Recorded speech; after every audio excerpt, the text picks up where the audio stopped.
Hello friends, हाय। 555 शक्ति channel में एक बार फिर से आप सभी डियर डिवाइन सोल का बहुत बहुत स्वागत है। फ्रेंड्स, आज की वीडियो में हम बात करेंगे कि डीएम और डीएफ एनर्जी आपस में मर्ज कब होती है, कैसे होती है, आपको कैसे पता लगेगा कि आपके डीएम की एनर्जी और आपकी एनर्जी आपस में मर्ज हो गई है, यानी आपके अंदर का शिव शक्ति और आपके डीएम के अंदर का शिव शक्ति जब आपस में मर्ज हो जाता है तो इसका क्या कॉन्सेप्ट है, तो इसके बाद होता क्या है। और साथ ही साथ ये भी बात करेंगे कि डीएफ और डीएम दोनों की एनर्जी आपस में मर्ज होने के बाद उन दोनों को क्या बेनिफिट्स मिलते हैं। तो फ्रेंड्स, टाइम नहीं वेस्ट करते हुए शुरू करते हैं।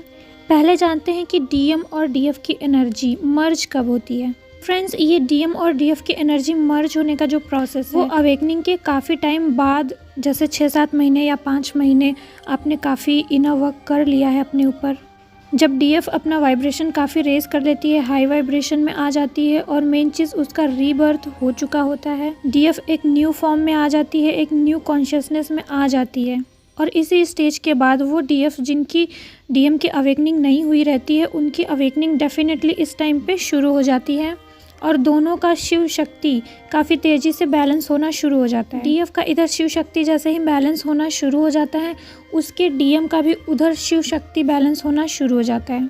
ये प्रोसेस काफ़ी दिन तक चलता है, लगभग 1 महीने या 1.5 महीने या 2 महीने तक भी चल सकता है। फिर एक ऐसी स्टेज आती है कि डीएफ का जितना शिव शक्ति बैलेंस हुआ रहता है उतना ही डीएम का भी शिव शक्ति बैलेंस हो जाता है, यानी दोनों का शिव शक्ति बराबर बैलेंस हो चुका होता है। डीएफ भी एक अर्धनारीश्वर फॉर्म में आ जाती है और डीएम भी अलग से एक अर्धनारीश्वर फॉर्म में आ जाते हैं। और फिर आपके ईस्ट जो हैं, आपके एंजल जो हैं, इस जर्नी में जो आपकी मदद कर रहे हैं, उनकी ब्लेसिंग से आपकी सोल और आपके डीएम की सोल, यानी आप दोनों की डीएम और डीएफ एनर्जी आपस में मर्ज हो जाती है और आप दोनों की सोल आपस में मर्ज होके एक बहुत ही स्ट्रॉन्ग अर्धनारीश्वर फॉर्म में आ जाती है। ये मर्जिंग सोल लेवल पर होती है और अगर आप इस जर्नी को और अपने आप को अच्छे से ऑब्जर्व करते हैं तो आपको ये साइन ज़रूर दिए गए होंगे।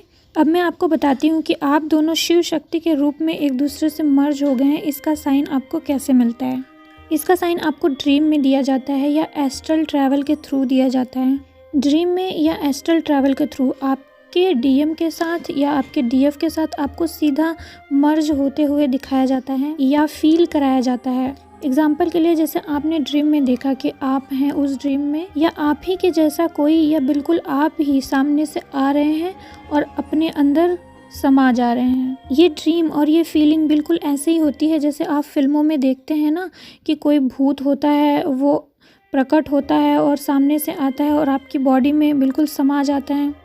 बिल्कुल इसी तरह का कुछ साइन आपको दिखाया जाता है जिसमें आप देख सकते हैं कि आप ही के जैसा कोई व्यक्ति आप ही के अंदर आके मर्ज हो जा रहा है, या आप सीधा अपने डीएम का भी चेहरा देख सकते हैं कि वो आ रहा है आपके सामने से और सीधे आपके अंदर आके घुस जा रहा है, या एक सोल की तरह सीधा आपकी बॉडी में इंटर कर जा रहा है। यही सेम फीलिंग आपको एस्ट्रल ट्रैवल के थ्रू भी दिखाई जा सकती है, जहां आप अपने ट्विन फ्लेम से मिलने जाते हैं और आप और आपका ट्विन फ्लेम बिल्कुल एक दूसरे के अंदर इंटर कर जाते हैं एक सोल की तरह।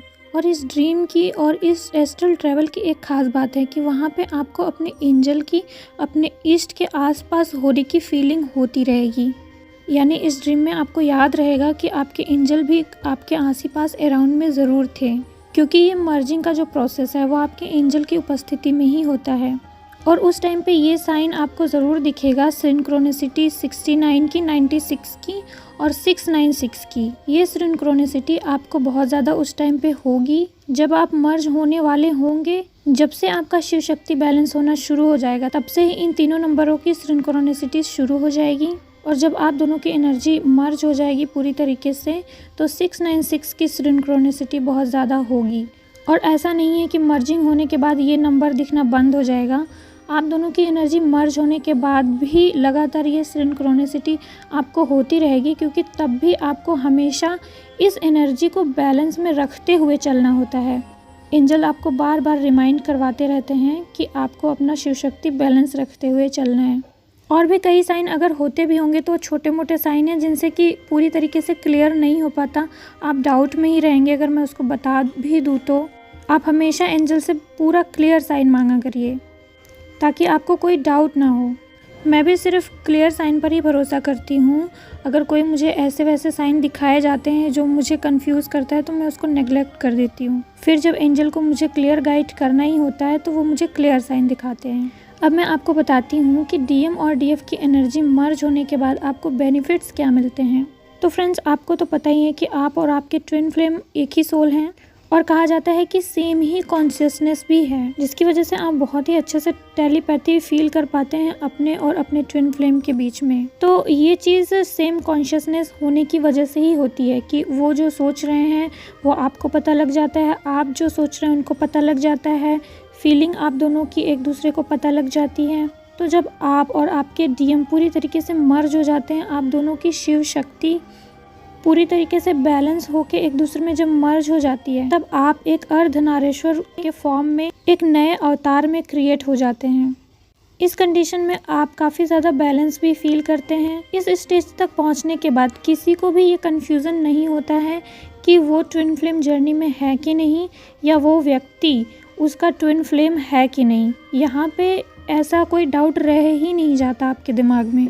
आपको 1000% ये पता चल जाता है कि वो ही आपका ट्विन फ्लेम है। अगर पूरी जर्नी भर आप कंफ्यूज भी रहे होंगे तो अब से कंफ्यूजन क्लियर हो जाएगा। और यहाँ पर सबसे बड़ा बेनिफिट आपको ये भी होता है कि आप दोनों के अंदर कुछ कैरेक्टरिस्टिक होते हैं, कुछ यानी गुण होते हैं जो आप दोनों के सबकॉन्शियस माइंड में बहुत अच्छे से स्टोर्ड होते हैं। यानी जो आपके अंदर की क्वालिटीज़ हैं, हैबिट्स हैं, वो आपके ट्विन फ्लेम के अंदर भी रिफ़्लेक्ट होने लगेंगी, उनके माइंड में भी रिफ़्लेक्ट होने लगेंगी। यानी उनके आदतों में भी वो सारे क्वालिटीज़ रिफ़्लेक्ट होने लगेंगे। इसी तरीके से उनके जो कुछ क्वालिटीज़ हैं, आदतें हैं, वो आपके अंदर रिफ़्लेक्ट होने लगेंगी। एग्जाम्पल के लिए कि जैसे मैं हूँ और मेरे डीएम हैं, तो शुरुआत में मुझे नहीं पता था कि ऐसे क्वालिटीज़ एक दूसरे के अंदर भी ट्रांसफ़र होने लगती हैं या रिफ़्लेक्ट होने लगती हैं एक दूसरे की आदतों में। तो स्टार्टिंग में मैंने ये चीज़ नोटिस नहीं की थी। बाद में जब ये क्वालिटीज़ मेरे अंदर आई तो मुझे पता लगा कि मैं ऐसी तो पहले थी नहीं, मैं ऐसे कैसे हो गई।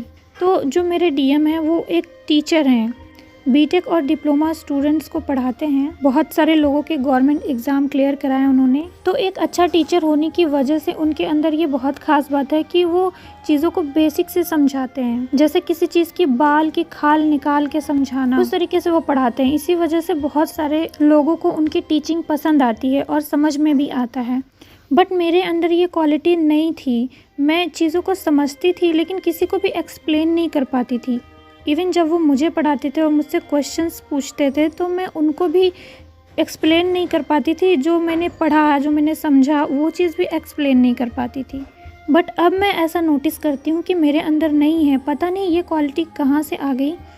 मैं हर एक चीज़ की डेप्थ में अब जाने लगी हूँ। हर चीज़ को एकदम बाल के खाल निकाल के, हर चीज़ की बाल के खाल निकाल कर सोचती हूँ और कैसे समझाना है ये सारी चीज़ें भी सोच लेती हूँ। और दूसरी मेरी फेमिनाइन साइड ये वीक थी कि मैं बाउंड्रीज़ नहीं सेट कर पाती थी। इतनी ज़्यादा मैं इमोशनल थी कि कोई भी मुझे अपनी भावनाओं के जाल में फंसा लेता था। तो मैं बाउंड्रीज़ नहीं सेट कर पाती थी। इसकी वजह से मैं हमेशा प्रॉब्लम में कहीं ना कहीं फंस जाती थी। तो इस चीज़ की मैंने हीलिंग नहीं करी। ये चीज़ अपने आप ही मेरे अंदर सॉल्व हो गई। और ये सब मैंने नोटिस किया डीएम एंड डीएफ मर्जिंग के ड्रीम के बाद। जब मेरे सामने ये चीज़ रिवील हुई कि डीएम एंड डीएफ एनर्जी की मर्जिंग होती है, दोनों अर्धनारीश्वर फॉर्म में आते हैं, तब मैंने ये चीज़ नोटिस की कि हाँ, मेरे साथ भी ऐसा हुआ था। इसीलिए वो ड्रीम मुझे आया था, इसीलिए मेरे अंदर ये क्वालिटीज़ अब रिफ़्लेक्ट हो रही है। तो इसीलिए मैं अपने डीएम से इस टाइम पे इतना ज़्यादा कनेक्ट हो पा रही हूँ। ये सारी चीज़ें मुझे फिर क्लियर हो गई। अब आप लोग भी मुझसे ये ना पूछने लग जाइएगा कि मैम मेरे अंदर ये क्वालिटी है, मेरे डीएम के अंदर ये क्वालिटी है, तो क्या मेरे अंदर भी आ जाएगी। ये सब कुछ आप अपनी लाइफ से रेजोनेट करके देखिए। आपके डीएम के अंदर क्या है, मेरे अंदर क्या है, मेरे अंदर क्या क्या चेंजेस आए हैं, ये सब आपकी लाइफ है। आप अपने को नोटिस कीजिए, क्योंकि सबका जर्नी अलग अलग है ना, सबका सिचुएशन अलग अलग है और सबको जो मर्जिंग के साइन दिए जाते हैं वो भी अलग अलग होते हैं। तो मैं तो तभी बता पाऊँगी ना जब मैं अच्छे से आपको जानूँगी, आपकी बातें सुनूँगी, आप मुझे अपना एक्सपीरियंस बताएंगे, मैं समझूँगी, तभी मैं बता पाऊँगी। तो इसीलिए आपको खुद अपने इस ट्विन फ्लेम जर्नी में होने वाले आपके जो खास कुछ एक्सपीरियंसेस आपको अगर हो रहे हैं तो उस बारे में ज़रूर अच्छे से एनालिसिस करें। सोचें कि ऐसा क्यों हुआ, कैसे हुआ, उसके बारे में सर्च करें या एंजल से गाइडेंस मांगें, तो आपको पता लग जाएगा कि आखिर ये सब हो क्यों रहा है। बहुत कुछ मिराकुलस होता है इस जर्नी में, लेकिन जो ट्विन फ्लेम जर्नी में नहीं होते हैं उनको इन सब चीज़ों का एक्सपीरियंस नहीं हो पाता है, वो इन सब चीज़ों से रिजोनेट नहीं कर पाते हैं और यही वजह है कि वो सोचते हैं कि मैं इस ट्विन फ्लेम जर्नी में हूँ या नहीं हूँ। आप ही सोचिए, अगर आप ट्विन फ्लेम जर्नी में हैं तो इतने सारे मिराकुलस एक्सपीरियंसेस होते रहते हैं, एंजल के इतने सारे मिराकल आपके अंदर घटित होते हैं, एस्ट्रल ट्रैवल वगैरह होता है, आप अपनी बॉडी से बाहर निकलते हैं, ड्रीम के थ्रू आपको गाइड किया जाता है, आप पता नहीं कहाँ कहाँ जाते हैं, क्या क्या देखते हैं। तो बताइए, जिसको ये सारी चीज़ें हो रही हैं उसको कैसे डाउट होगा कि वो ट्विन फ्लेम जर्नी में है कि नहीं? उसको होगा ही नहीं डाउट। जिसको इन सब चीज़ों का एक्सपीरियंस नहीं हो रहा है उनको ही डाउट होगा कि वो ट्विन फ्लेम जर्नी में है कि नहीं। ओके फ्रेंड्स, तो अभी आप लोगों को पता लगा कि आप दोनों का शिव शक्ति एक दूसरे के अंदर मर्ज जब हो जाता है तब आपको क्या क्या बेनिफिट्स होते हैं। सेम कॉन्शियसनेस होने की वजह से आपकी आदतें और उनकी आदतें एक दूसरे में रिफ्लेक्ट होती हैं, जिसकी वजह से जो उनकी खास क्वालिटीज़ हैं वो आपकी खास क्वालिटीज़ बन जाती हैं, और आपके अंदर अगर कुछ खास क्वालिटीज़ हैं तो उनके अंदर भी रिफ्लेक्ट होती है वो चीज़। भले ही उतना ना हो जितना आपका खुद का है, उनके अंदर कुछ परसेंट ही जाए, लेकिन जाएगा ज़रूर।